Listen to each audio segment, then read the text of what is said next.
"We'll fire anyone who can't meet their quotas," said the young section chief, eager to scold me as I bowed my head in shame. I couldn't meet this month's target. "I understand. I'll resign," I said, feeling completely drained both mentally and physically. I decided to leave the company. "Oh really? You're quitting? It'll be hard for an old man like you to find another job," the section chief sneered at me. The day after I quit, I got a call from one of my former team members. "Mr. Watson, it's terrible. Please come back," he pleaded. Apparently, since I left, our clients have been constantly calling, and the section chief was forced to apologize to me deeply. "My name is Benjamin Watson. I lost my father to illness when I was a child. I'm sorry for always making you feel lonely," my mom would say. "It's okay, Mom," I would reply. With no relatives nearby, my mom raised me all by herself. Watching her work from dawn until dusk, I wanted to do whatever I could to help. "Mom, I'm going to work as soon as I finish high school," I told her. "I'm sorry for all the hardships," she said.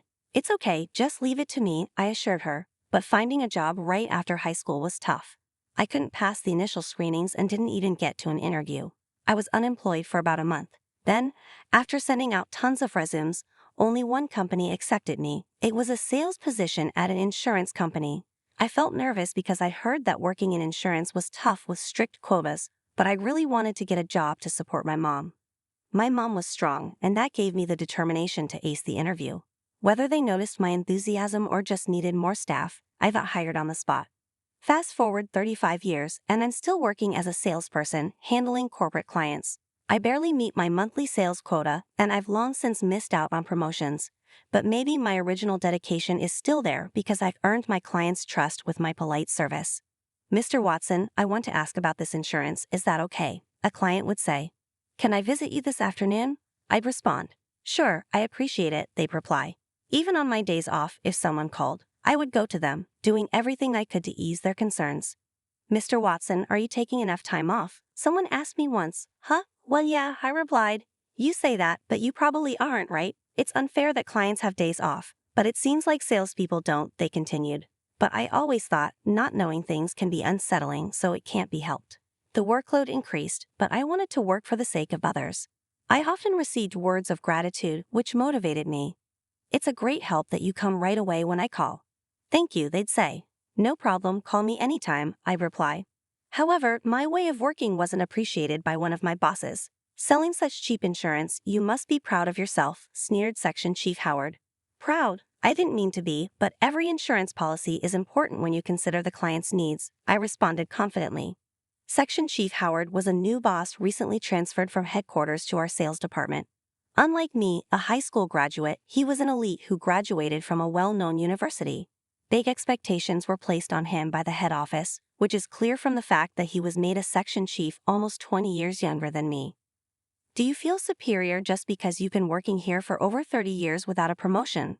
Section Chief Howard questioned me, clearly thinking I was incompetent, and honestly, looking at my sales numbers, I couldn't argue with him. "Since you're on my team, it's a problem for me if you don't bring in solid numbers," he added. It seemed Howard was aiming for a promotion himself, using this position as a stepping stone, and he was quite eager about it. While there's nothing wrong with ambition, I just couldn't bring myself to follow his directives. Listen up, everyone. Selling cheap products to small businesses doesn't make us money. Target the big clients and sell them our best, most expensive products, Howard instructed the younger salesmen, sending them out to chase big accounts. Howard's strategy was to sell the highest premium insurance to large companies. I didn't like this approach. The insurance he pushed covered all sorts of things and prepared for any situation, but the higher the coverage, the higher the cost, which I didn't think was fair. Insurance should protect without becoming a financial burden, and it shouldn't include things the client might not even need. Howard would say things like, "Consider the worst-case scenario, stir up anxiety, and make them feel they need insurance. That's the art of sales." But to me, that was a ridiculous idea. I believe in providing insurance that truly fits each company's needs, no matter their size, by taking the time to listen to them.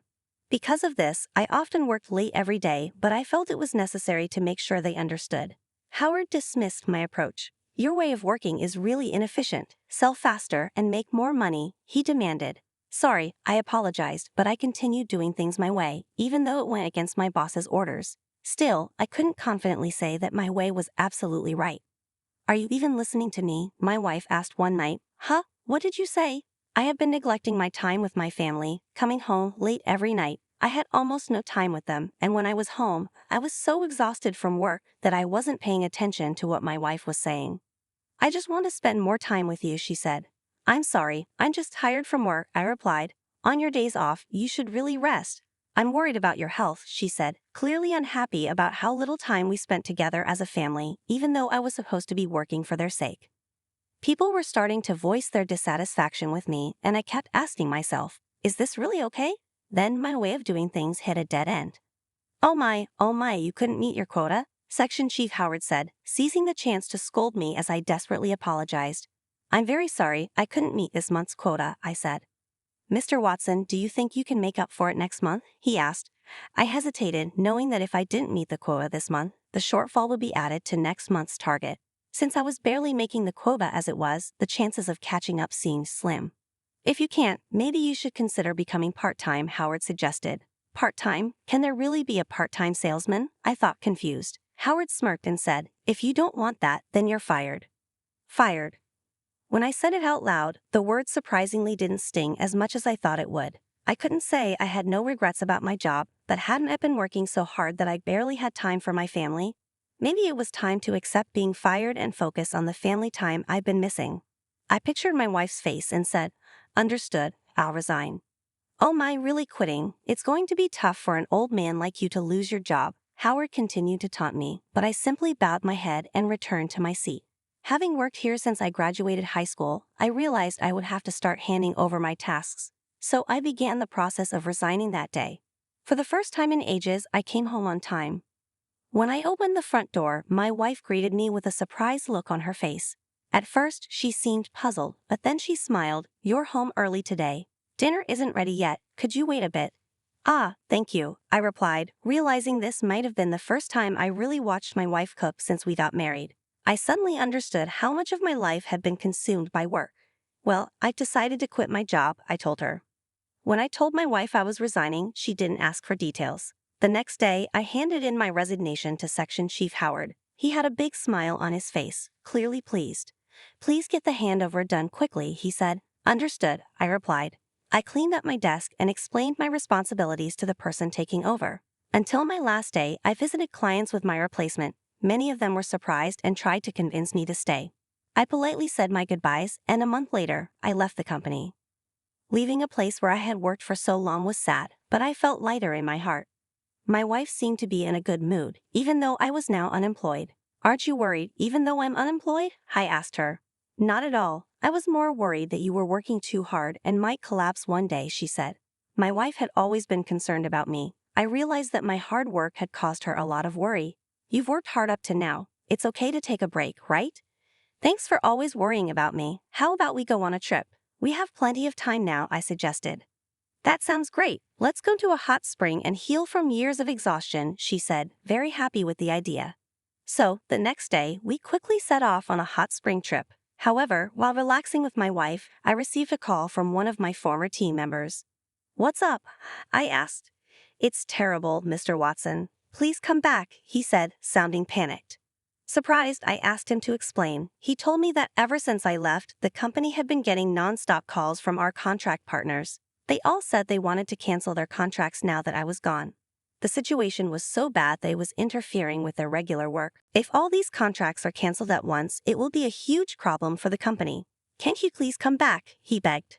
I'm not coming back, I replied firmly. What? He exclaimed. Deal with each company sincerely and carefully. That's all you need to do, I advised him. I listened as my ex-team member continued pleading, but I hung up and turned off my smartphone. My wife, who had been watching the exchange, looked puzzled.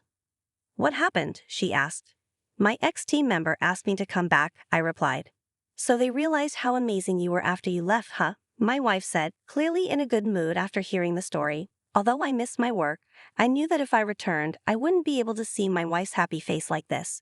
I decided not to go back for her sake as well. Seeing an expression on her face that I hadn't seen while I was working, I felt reassured in my decision. After that, I blocked out the calls from my ex-team member and focused on enjoying our trip. While we were out for a walk, my wife invited me to an old-style cafe. This is a nice place, isn't it? I've always wanted to come here, she said. You know your cafes, I remarked. At my words, my wife looked a little sad. I wondered if I had said something wrong.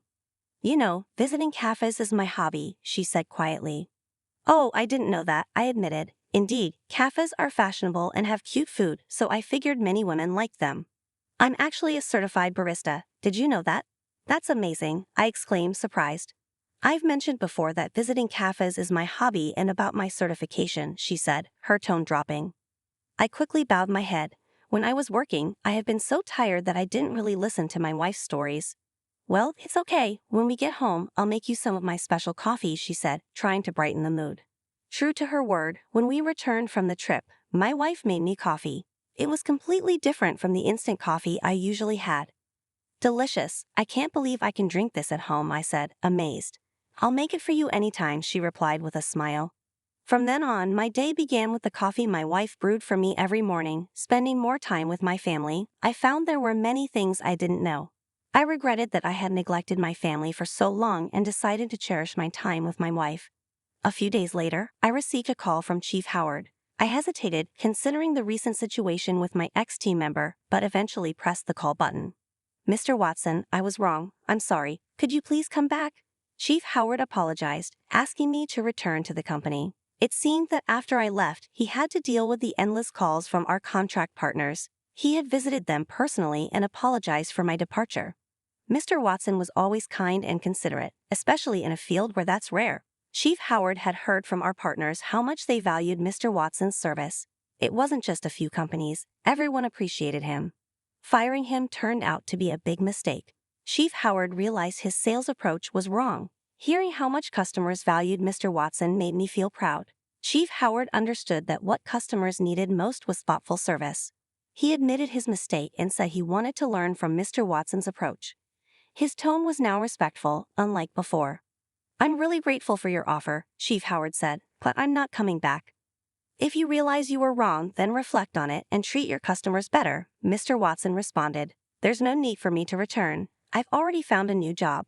Chief Howard sounded surprised and disappointed. After a moment, he said, I see, there's nothing we can do then, and ended the call.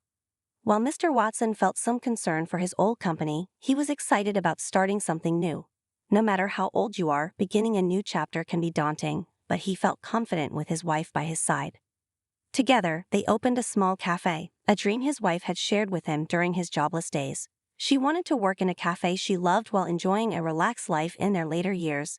With his sales experience, Mr. Watson was good at serving customers, and their business, which started with just his wife's friends, began to thrive. My wife loved chatting with her friends while working at the cafe and always seemed happy. One day, as I was greeting customers, I was surprised to see Chief Howard walk in. He looked shocked when he saw me, and I couldn't help but smile as I showed into a seat. Is this your new job? He asked. Yes, I started it with my wife, I replied. It seemed Chief Howard was taking a break from his business and decided to visit our cafe. He mentioned that he didn't visit places like this much before, but it looked like he was getting out more since the incident with the company. You look very happy now, Chief Howard said. You always seemed tired at the company. I realized he was right. I used to feel guilty about not spending time with my wife, but now I'm enjoying my work and spending time with her. You seem to be having fun too, Chief Howard noticed. I'm trying to be like you. You're my goal. After checking his watch, Chief Howard said he would bring everyone from work next time and thanked me for the meal before leaving. He seemed much lighter on his feet. As for us, after closing the cafe, my wife and I sat side by side at the counter, sipping coffee that she brewed. Despite the busy day, it was nice to sit together and talk about our day. I felt that these moments with my wife were precious, and I was grateful for everything she had done. Thank you for everything, I said. Why so formal all of a sudden? She asked, smiling. I decided to cherish these happy moments with my wife from now on.